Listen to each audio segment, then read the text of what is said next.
Hi there. We're just waiting probably a minute or so for last minute attendees because I think numbers are going up quite rapidly, closer to 2:30.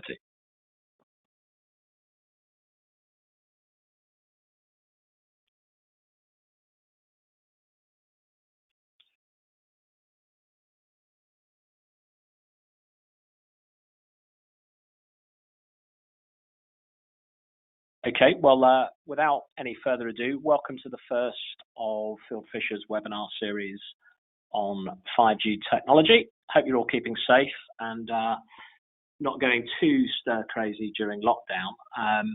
My name is Paul Graham and I head up the Telecoms sector at Phil Fisher. And I'm joined by Claire Harris, one of our telecoms experts within the group. In terms of housekeeping, we'll be taking questions at the end of the webinar, so please feel free to ask questions using the text box provided. So on this next slide, I've sort of set out what topics we're going to cover today. So first off, we're going to give a brief overview of 5G and the types of business models that it could facilitate. We're then going to explain some of the key features of the UK government's strategy for 5G and also delve into OFCOM strategy in terms of encouraging investment and competition in full fibre networks. So one of the key issues the UK government has grasped is that 5G and fibre networks are essentially complementary technologies, in that without a step change in full fibre access and networks in the UK, the 5G revolution is pretty likely to stall. We'll also highlight where the UK currently stands in terms of various connectivity measures, and that will, part of that rationale for doing that is just to highlight how much more work there is to do. We're then going to discuss developments in terms of spectrum allocation and licensing, as this is one of the most significant changes to the regulatory landscape in the last 12 months. So part of the changes made by OFCOM are designed to ensure that spectrum is made available to businesses to develop their own 5G use cases, as opposed to leaving spectrum exclusively in the hands of operators. Then I'll pass over to Claire, who will explain in a bit more detail what the plans are for the UK in terms of expanding 4G coverage. So just to explain that concept, the development of 5G networks will be part of a much wider ecosystem of wireless connectivity. So it'll build on the investment in 4G networks and coverage and the ongoing development of fixed network infrastructure, with different upgrades required to deliver different use cases in different geographical areas. Finally, we'll talk about some of the government's investment plans, the barrier busting task force, and then I'll outline some of the topics we plan to cover in future sessions. So on to the next slide. What is 5G and what are its capabilities, or at least what are the claims made for the technology? The first thing to say is that in terms of network performance, 5G promises a vast step change. So you see claims about 1 millisecond latency and 10 gigabits per second peak data rates, both of which represent a quantum leap for 4G networks. In pure deployment terms, I think a combination of existing and new infrastructure will be required. So things like radio access network swap outs, a virtualized 5G core network that's much closer to the edge of the network and increased backhaul capacity. And that's going to be really important in terms of, very superior latency performance. There'll be a much greater level of network densification and an increase in the number of sites and smart cell use cases for denser connectivity, potentially using millimeter wave solutions. 5G is essentially the first mobile architecture designed to support multiple diverse use cases. So on the slide, what we've done is to put up the ITU's 5G services hierarchy, which splits 5G into three domains. So the first domain is the traditional enhanced mobile broadband domain, and the other domains are entirely new. So massive machine type communications. So in other words, the ability to have lots of communicating devices in the same place, and ultra reliable and low latency communications. And this low latency feature is probably the most influential factor in 5G success. To deliver services over a wide area network with a consistent round trip of less than 5 milliseconds is going to be extremely challenging. And this will require an entirely new system architecture where physical network assets need to be located much closer to the edge of the network. And in order to address new commercial opportunities, operators are going to need the ability to create service-specific network slices that extend end-to-end across the network infrastructure. And this issue of network slicing we'll cover in the next webinar, where we talk about the impact of 5G on artificial intelligence and industrial Internet of Things use cases. So the types of things that are going on right now, well, 5G is going to enable large-scale IoT applications, such as the traffic sensors and vehicle-to-infrastructure sensors that have found foundations for smart cities. And you can already see some of those investments being made and some of the UK funding that's been made available. So initially, £55 million has been made available for the Centre for Connected and Autonomous Vehicles to develop connected cars at various testing facilities such as Millbrook. Down in the bottom left, in terms of smart homes and cities, in addition to the rollout of smart meters to each of the premises in the UK, there are also initiatives within the UK Government's industrial strategy to create a system of connected digital twins to enable better outcome from the UK's built environment and to improve the UK's business infrastructure. So that's the promise and the vision, if you like. If we can go on to the next slide. So there's a recognition from the UK government that 5G is still not fully developed, and that the wide variety of potential future uses, as well as the level of integration that's going to be required between them, are going to mean that networks and systems will need to be considerably more complex than they are now. So the second bullet, in terms of the UK's stated aim to be the global leader in terms of 5G, well, that's been a long-standing ambition of the government, and really, when we start to look at some of the connectivity measures, you'll see that there's a significant amount of work to achieve that goal, and even to be a leader within Europe. Some of the full fibre stats, probably the leading nations within Europe, are the likes of Portugal, Spain, and France. There are good reasons for that in terms of the number of apartments and the different makeup of the market there, but it's clear that the UK has got a lot to achieve.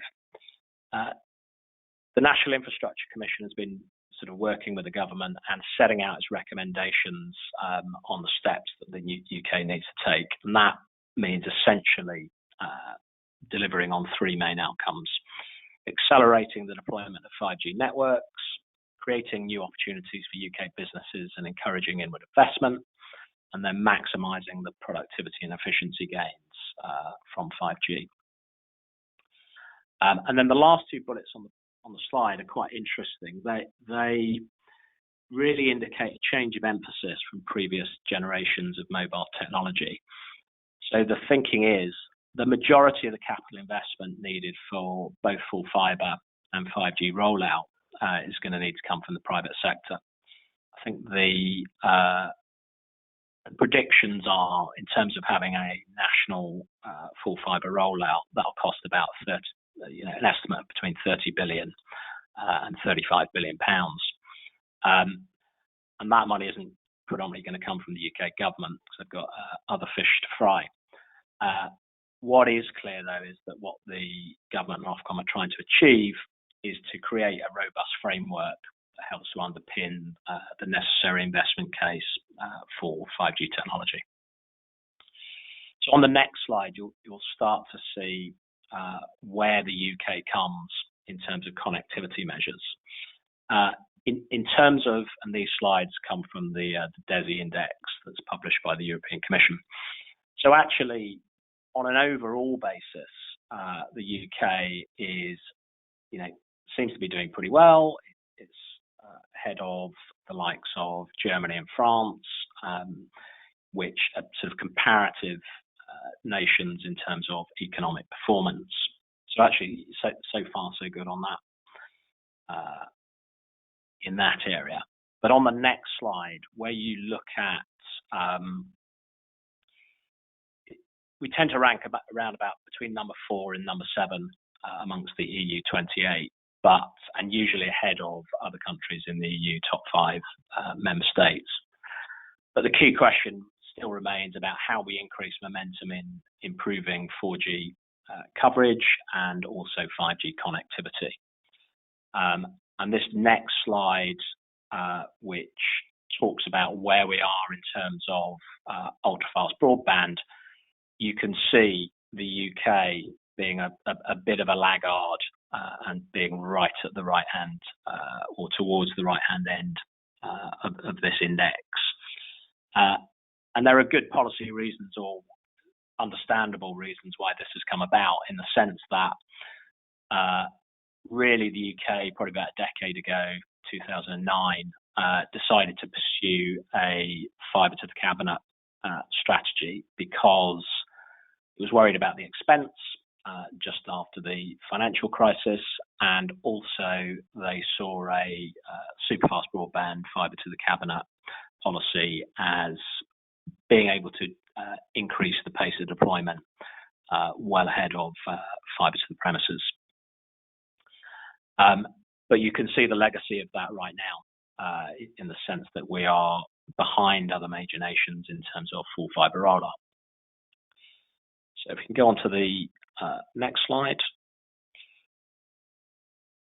So the statistics on this slide relate to mobile coverage across the UK, and we really put that up.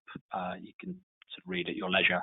But the interesting thing is actually how far the other nations in the UK behind are in terms of geographic coverage.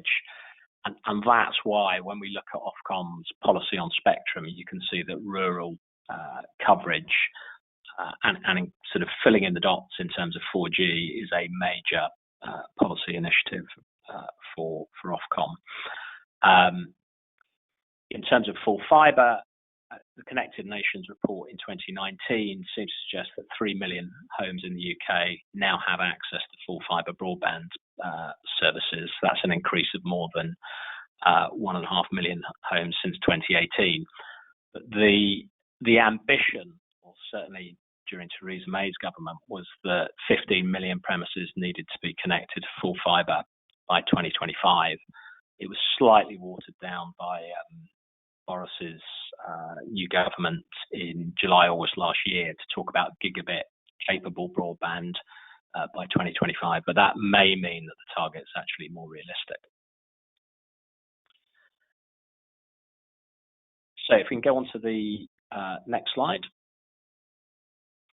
Yeah, so in terms of the key issues, 4G, rural coverage, still an issue, and also coverage for people on the go, so coverage over transport links when they're using national rail is also an issue that needs to be addressed.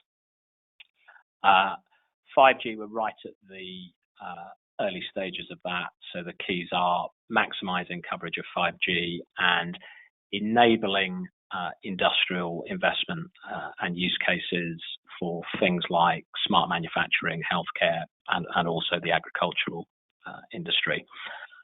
In terms of tackling climate change and smart utilities, we'll actually cover that in a different webinar later on in this series, but that's also a significant area of government focus.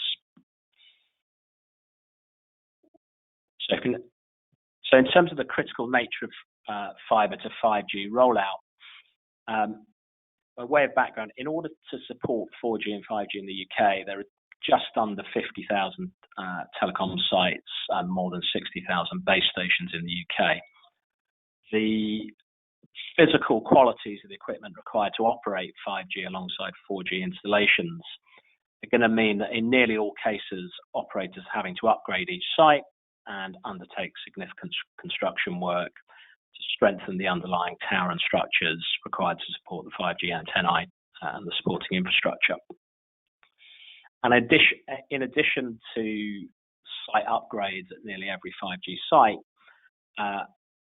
the operator is going to have to upgrade thousands of lines between the upgraded sites and the BT local exchanges.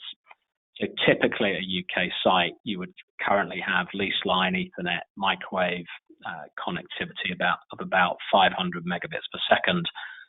We think for 5G standalone deployments, most sites are going to need to be fibre connected with links of in excess of 10 gigabits per second. And the small cell millimeter wave installations could need up to 40 gigabits per second of dark fibre connections. And that's because in very dense areas of connectivity, the number of sites are going to be much greater. So you're going to need that much sort of stronger fibre connections. And so you can go back to the previous slide. In terms of some of the issues around full fibre investments, I think there are probably four issues that make investment in full fibre a challenge, or there are particular challenges associated with them. First is the long payback period and potential regulatory uncertainty. So the assets tend to be invested over a 15 to 20 year period, and obviously the risk in that is that there's regulatory uncertainty over that period. And for that reason, Ofcom is trying to move from having a market review every 3 years to moving to a 5-year regulatory cycle.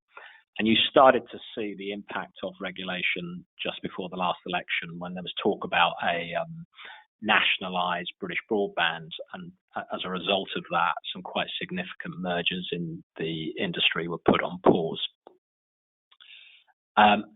The second is quite interesting, the demand side risks.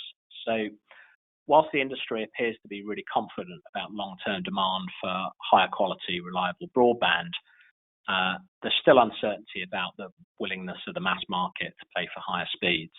And that can obviously be expected to impact the pace at which people migrate to full fibre services and on the price premium that networks can charge. You've got to remember also these individual networks face the risk of competition from rival full fibre networks, of which there are quite a few in the UK. So as well as BT Openreach and Virgin Media, you've got the likes of City Fibre, Hyperoptic and GigaClear, to name just a few. And then the last two, the significant sunk costs. So a high proportion of the cost of building these networks are sunk one-off costs where you can't divert the asset to another use. And then lastly, the impact of existing copper networks. Essentially, this is an issue around Openreach and the arguably skewed incentives they have in terms of investing in fibre, because they've still got a significant copper network which they want to exploit for as long as possible. And you'll start to see that Ofcom has realised this and has started to look at remedies to incentivise BT Openreach to move to a completely full fibre future. And that's partly to realise that there's a sort of foregone asset that BT has to realise when it looks at any investment case in terms of rolling out full fibre in a particular geographical area. So you can go on to the next slide. So as I said earlier, I talked a little bit about UK decisions back in 2008, 2009 in terms of superfast broadband. So I wouldn't really want to dwell on that. But in terms of Ofcom's assessment of the current state of play, they view the total level of investment required for national rollout of fibre to be in the region of £30 billion. And looking at the business case for full fibre rollout, they've done quite a lot of work, in particular in this latest wholesale telecoms market review, looking at different premises and trying to introduce some sort of granularity in terms of geographical areas based on things like postcode sectors and the level of competing networks within those postcode sectors. And broadly, what they've done is to suggest that geographical areas that can support commercial rollout by 2 or more gigabit cable networks probably amounts to about 80% of premises. There are other areas that can support commercial rollout for a single network, and there are other areas still where they're unable to support any commercial rollout of full fibre without any additional investment. And basically, the conclusion is the regulatory framework ought to be geographically differentiated. And this marks quite a significant change from the way that the wholesale local access market is currently regulated, but it is compatible, obviously, with telecoms legislation. And the success of Ofcom's preferred market model depends on success in 5 different criteria. So making the costs per premises as low as possible by addressing barriers to deployment, which are things that can delay and increase the cost of deployment.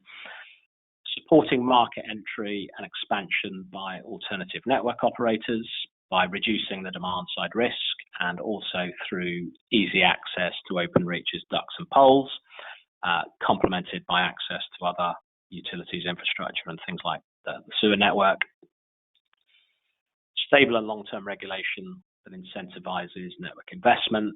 And interestingly, it'll be interesting to see how far this is successful.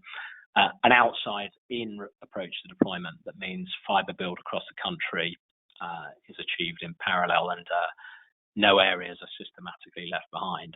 I think that is probably one of the more challenging objectives for Ofcom in terms of this new strategy.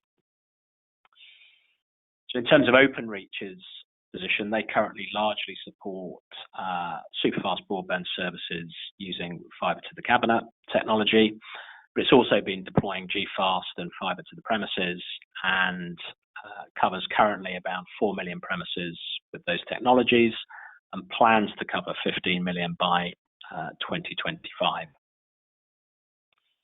So if you now go on to the next slide. So the previous approach has relied on a couple of key strands. The first 2 bullet points on this slide really sum up what Ofcom's approach is to this particular conundrum. So the first is opening up access to Openreach's network of ducts and poles. And this has been a remedy that's been around since about 2010.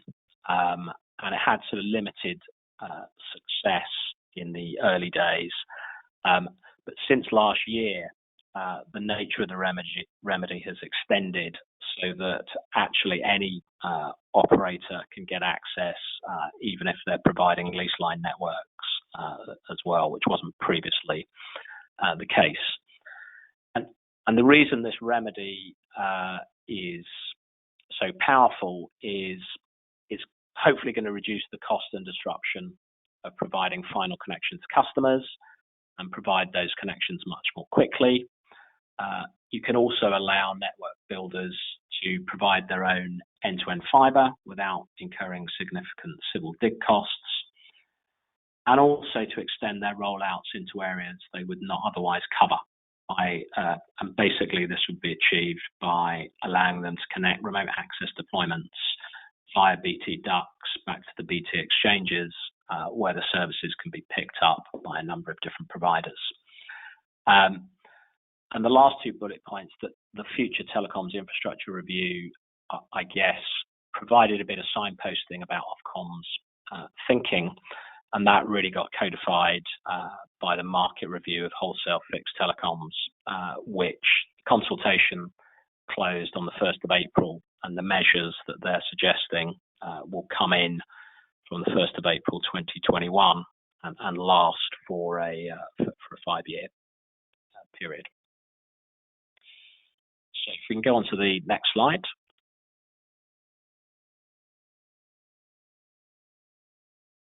So this latest market review, the key objective, if you like, of this market review is to promote increased competition and investment in fibre networks.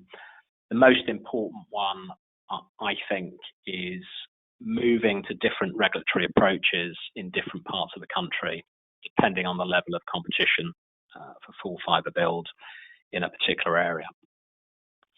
And so looking at the 3 categories of areas, so in non-competitive areas where Openreach is the only operator, what Ofcom are proposing is to support investment by allowing Openreach to recover its costs of building a new fibre network.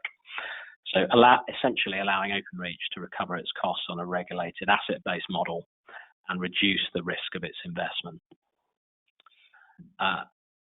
Moving in areas which are potentially competitive, Openreach are going to continue to be required to provide wholesale access to its network, and basically the price controls there will be flat, inflation-adjusted, regulated prices for Openreach's entry-level superfast broadband service.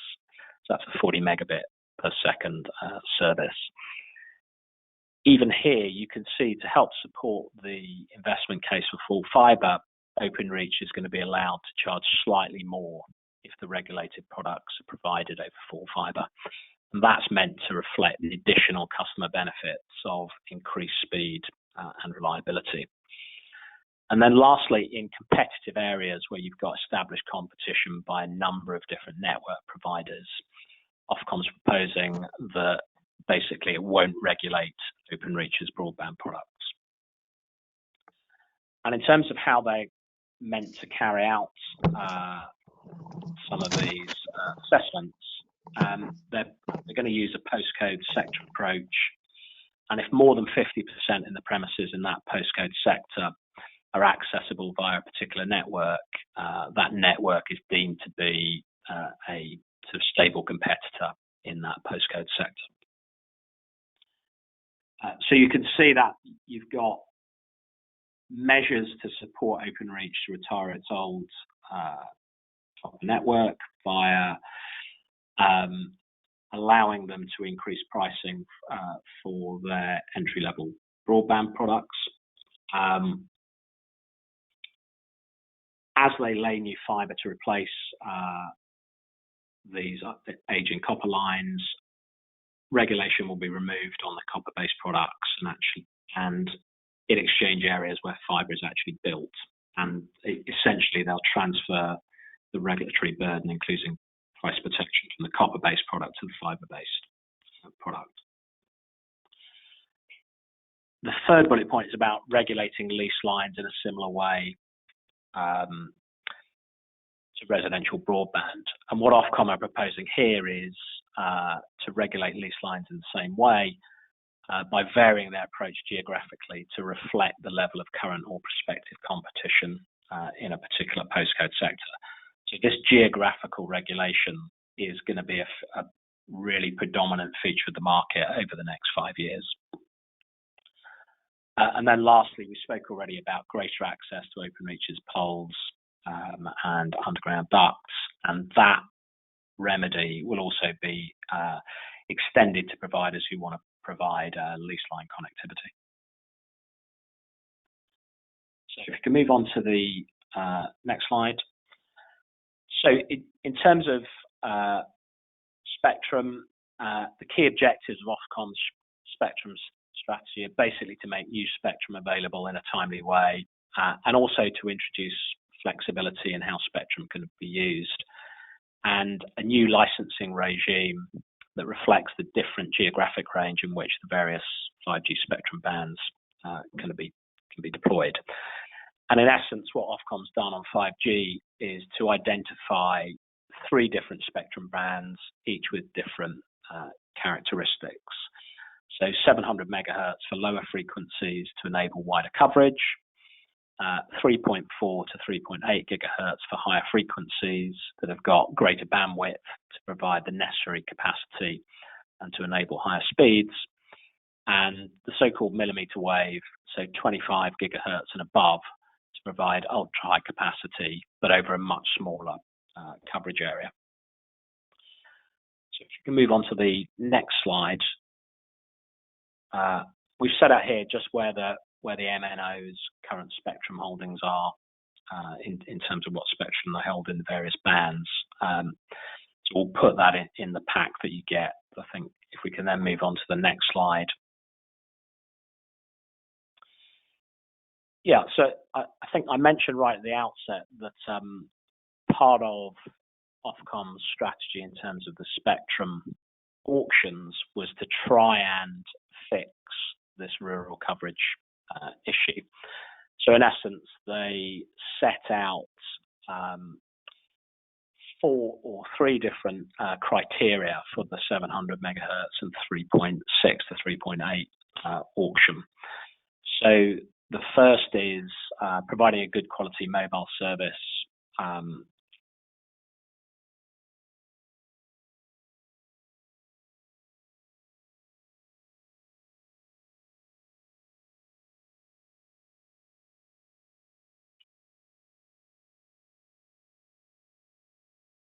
Sorry, I think you may have lost me there. So 3 different license conditions as part of the auction, all really focused at rural coverage. So increasing the number of new radio sites, and also requiring operators, if they wanted to bid in the auction, to deploy 140,000 new premises. These license conditions seem to have been overtaken, in essence, by the proposals on the shared rural network that we'll discuss in Claire's session. We can then move on to the next slide.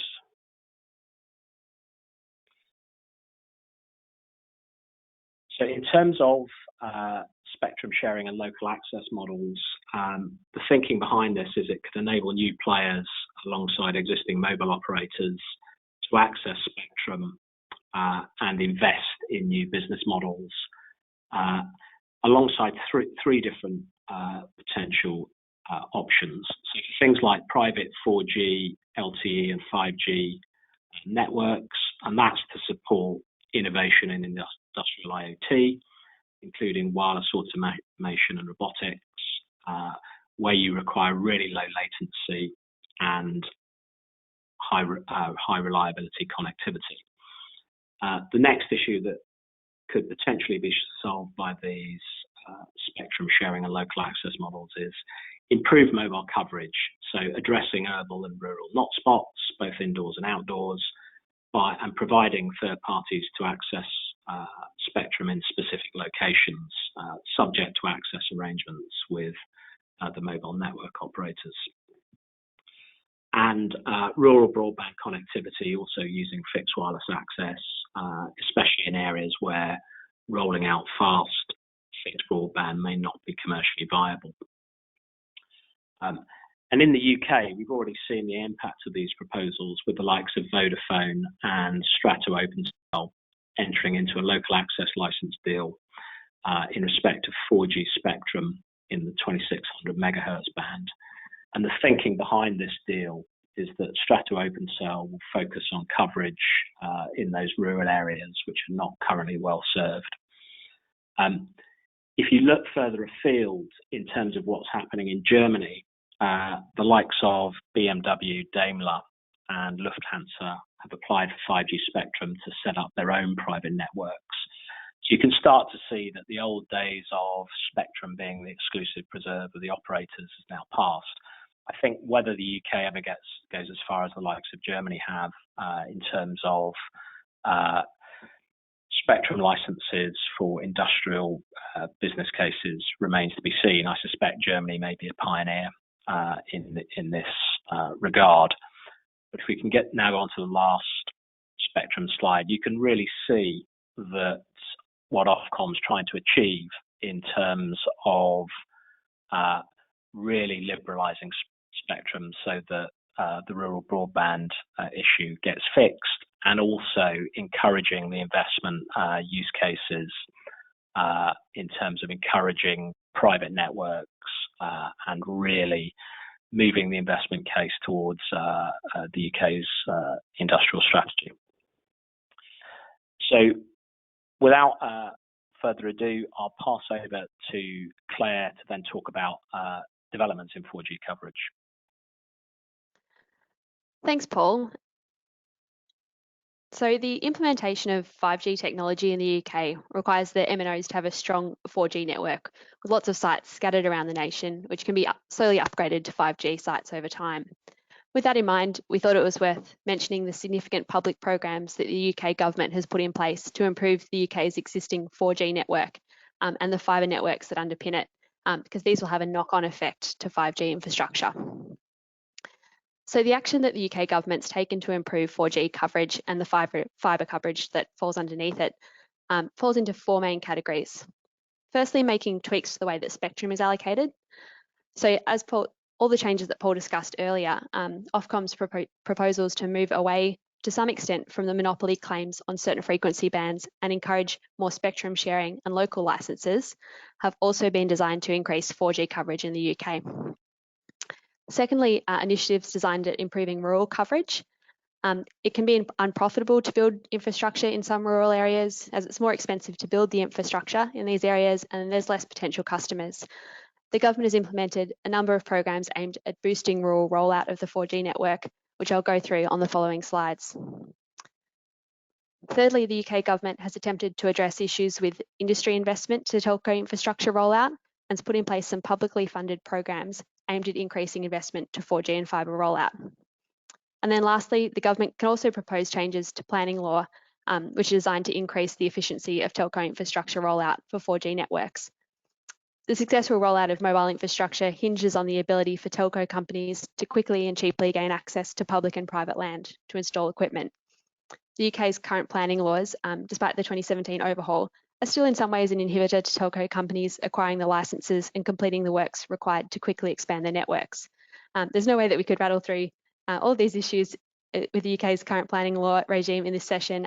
We'd like to discuss a couple of the recent proposed initiatives that are designed to pave the way for faster and cheaper infrastructure rollout. So looking firstly at the government initiatives to promote rural rollout of the 4G network. Rollout in rural areas is a fundamental problem with almost all infrastructure projects of any type. We've got a situation where coverage is great in densely populated areas, but telcos are not really incentivised to service rural areas where there's less consumer demand and it's mostly more expensive to get the works done. So over the last few years, the UK government has made a concerted effort to improve the reach of 4G networks to rural areas. So the biggest recent action that was taken on this topic was the £5 billion budget commitment. The government announced in its March 2020 budget that it's committing £5 billion to support the rollout of gigabit-capable broadband in the most difficult-to-reach 20% of the country. Though it's currently unclear how this money will be spent, as Paul mentioned, fibre is the backbone to any mobile telco network, so this budget commitment will have a knock-on effect to benefit all mobile infrastructure in the UK, particularly the 4G rural networks. The second major initiative is the shared rural network. So on March 9th of this year, the UK government reached agreement with the UK's 4 mobile network operators to build the shared rural network. The shared rural network is a deal with EE, O2, 3 and Vodafone, investing in a network of new and existing phone masts overseen by a jointly owned company called Digital Mobile Spectrum Limited that they would all share. Under the shared rural network improvement program, 95% of the UK's landmass will have access to high quality 4G coverage by 2025. So as part of the shared rural network, as Paul mentioned earlier, Ofcom has removed the coverage obligations proposed for the upcoming spectrum auction. The MNOs have consented to the variation of their existing 900 MHz and 1800 MHz band spectrum licenses in order to commit to, firstly, achieving within 4 years 88% geographic coverage by providing additional coverage from sites in the partial not spot zones, and then within 6 years, achieving at least 90% geographic coverage. Within this 90% coverage, this must include at least 1% increase in the total not spot areas, that is the areas where no MNOs have coverage, and then as far as possible, coverage in the new sites which are to be built by the Home Office, as well as agreeing to certain minimum thresholds concerning 4G coverage on key roads. So these legally binding coverage commitments will be enforced by OFCOM, which will have the power to issue fines of up to 10% of the operator's gross revenue if they fail to meet their targets. So that's quite a significant power. In addition, the MNOs have committed to a combined investment of £532 million to open up and share existing masts and infrastructure. In return, the UK Government's committed £510 million of funding to the shared rural network in the March budget. We understand that this money will largely be spent deploying mobile site infrastructure in the most remote, rural and unprofitable areas of the country. So the UK Government will also permit the MNOs to site share on their extended area service sites, which are built for the emergency services network. So in addition to this £5 billion fibre commitment and the shared rural network, the UK Government has also implemented a number of consumer voucher schemes for broadband in rural areas, including the Gigabit Broadband Voucher Scheme and the Local Full Fibre Network Challenge Fund. These schemes will help to enhance the rural fibre network, which is the backbone to the rural 5G network. The recently implemented Universal Service Obligation, which gives all consumers in the UK a right to have access to certain minimum broadband speed, should also help to enhance this underlying fibre network. So next, looking at the government initiatives to address poor industry investment in 4G networks. Industry representatives have commented that it's difficult to obtain private funding for telecommunications infrastructure businesses. Some of the possible reasons for this include the profitability of the sector can be significantly decreased quite quickly through changes to regulation. Investors might not see it as a stable legislative landscape. Secondly, regulations often slanted towards lower prices for consumers, which makes it a bit uncontrolled from an investor perspective. And then lastly, there's possibly an influence of cultural priorities where there's less interest in technology in the UK compared to places like Japan, the US or South Korea. So in order to remedy this to some extent, in addition to Ofcom's new proposed 5-year regulatory cycle that Paul discussed earlier, they've also implemented the Digital Infrastructure Investment Fund, which was launched in 2017. It's a fund of £400 million for companies developing full fibre and ultrafast broadband networks by the end of 2022. So examples of projects that this fund invests in would be the £16 million given to a company in Shropshire to develop superfast connections to an additional 14,000 premises. And this is an example of action taken by the UK Government to promote investment in fibre, which has a flow-on effect to 4G and 5G networks. Then the second initiative that the UK Government's taken to promote industry investment is in the form of business rates relief. So the Telecommunications Infrastructure Relief from Non-Domestic Rates Act came into effect in 2018, and it provides for 100% business rates relief for full new fibre infrastructure in April 2022 in respect of any new fibre that's not yet been laid. So this is kind of a backdoor investment in the industry to encourage stronger fibre networks, which in turn leads to stronger 4G and 5G networks. So finally, the UK Government has also promoted 4G rollout by trying to address some of the planning law issues that impact the fast and cheap rollout of 4G networks. So the nature of mobile infrastructure requires telco providers to set up equipment, procure sites, complete works and organise wayleaves or easements at thousands of locations around the UK on both public and private land. It's important that the UK has a flexible planning law regime that can give operators access when they need it. And the UK Government's taken important action to try and streamline some of the key issues with the current planning law regime. The access regime for public and private land for telco operators in the UK is largely governed by the Electronic Communications Code, which was overhauled in 2017. While there's no way that we could rattle through the various issues with the new Electronic Communications Code in the remaining few minutes of this session, we'll be hosting a further session in this webinar series, which will cover the details of this code in a lot more detail. At a very high level, one of the most significant issues with the new code seems to stem from the frosty environment created between the landlords and the operators due to the drastically decreased rent calculation facilitated by the code for mobile network sites. There's also a significant delay to any proceedings issued under the code, currently in the realm of about 9 months.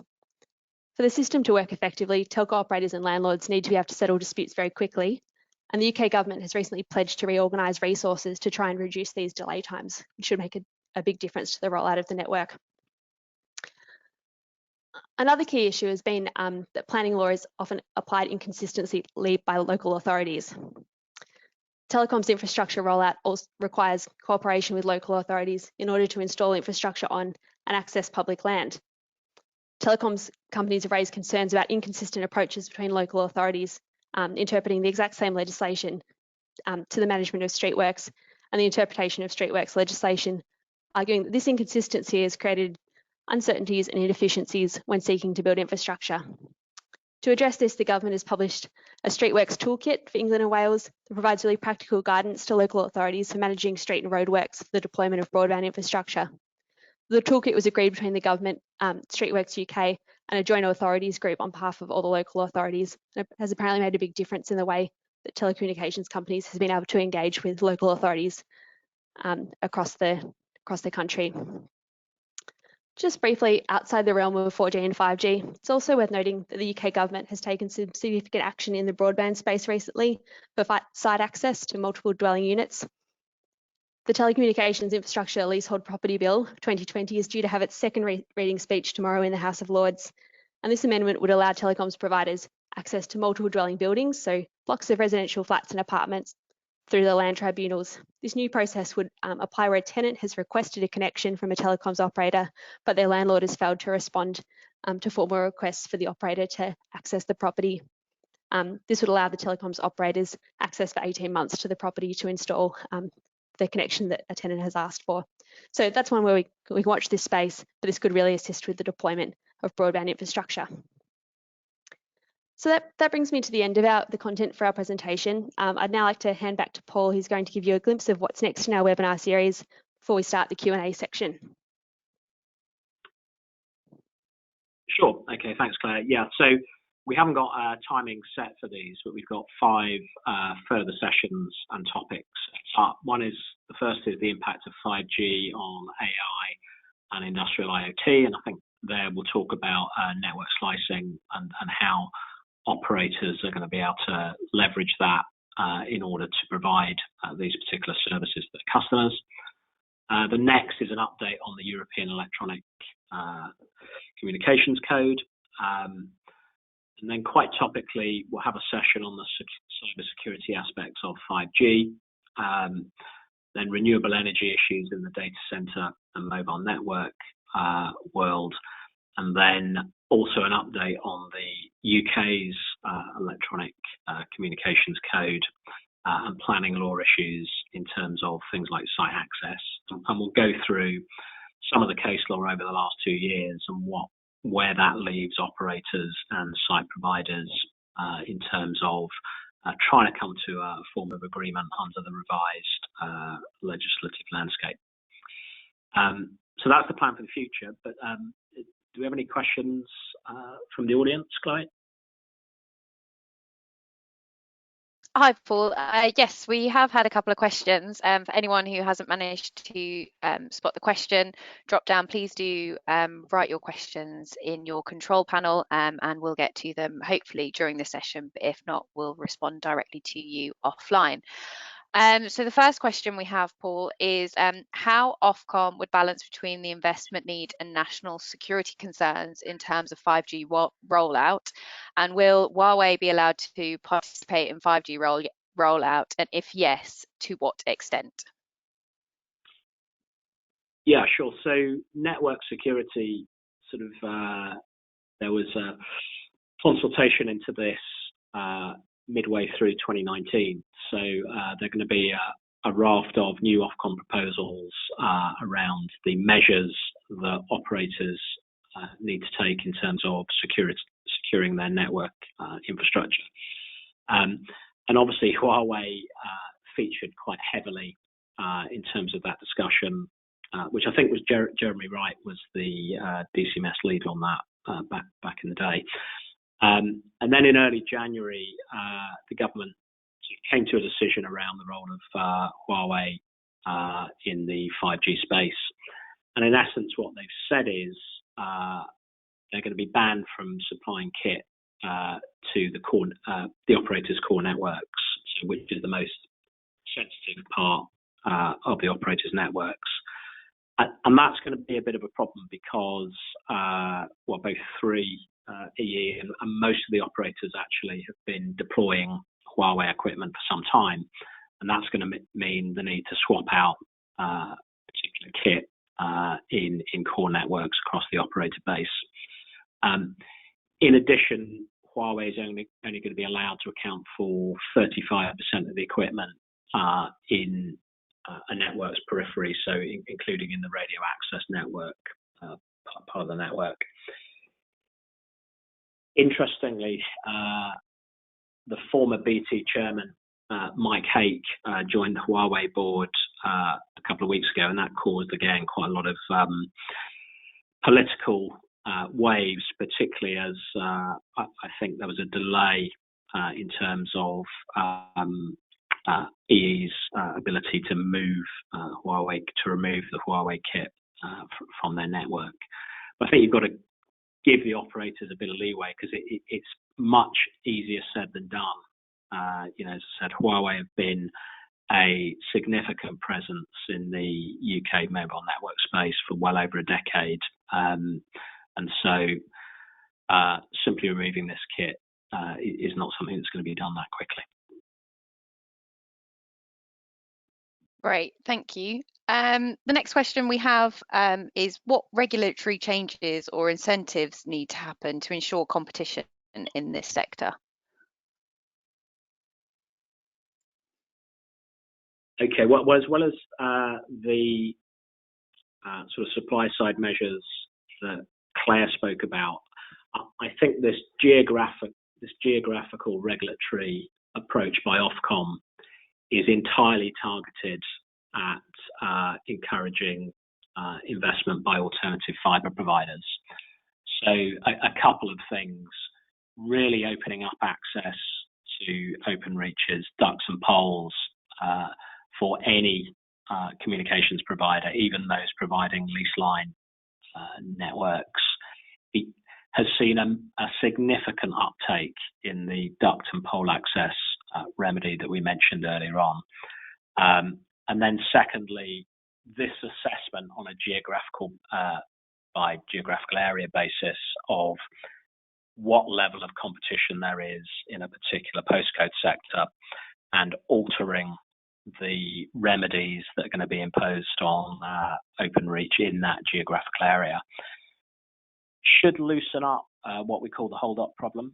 So in other words, providers not investing in delivering full fibre because they're wary of open reaches, existing copper assets in a particular geographical area.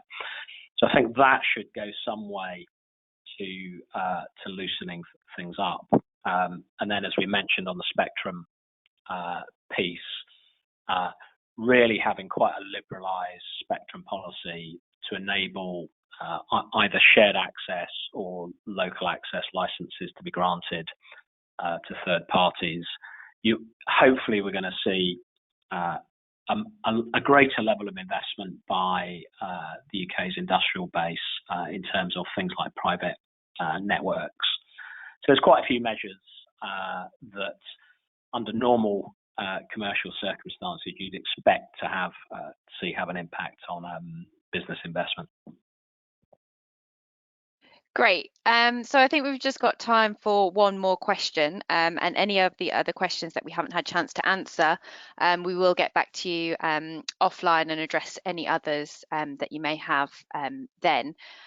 So finally, Paul, the final question that's come in is what technologies will be delivering 5G?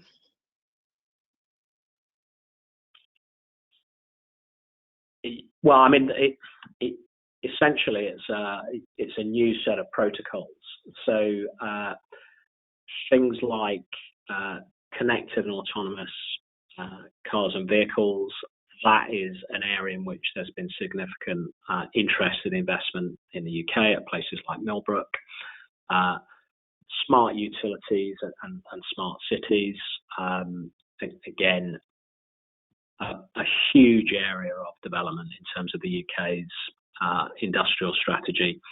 And really, the answer is no one particularly knows which business use cases are going to flourish. So if you talk to people like Philip Marnick at OFCOM in terms of setting their OFCOM, their spectrum strategy, actually saying, well, we don't quite know what the use cases will be, but basically our role as a regulator is to liberalise the market and to enable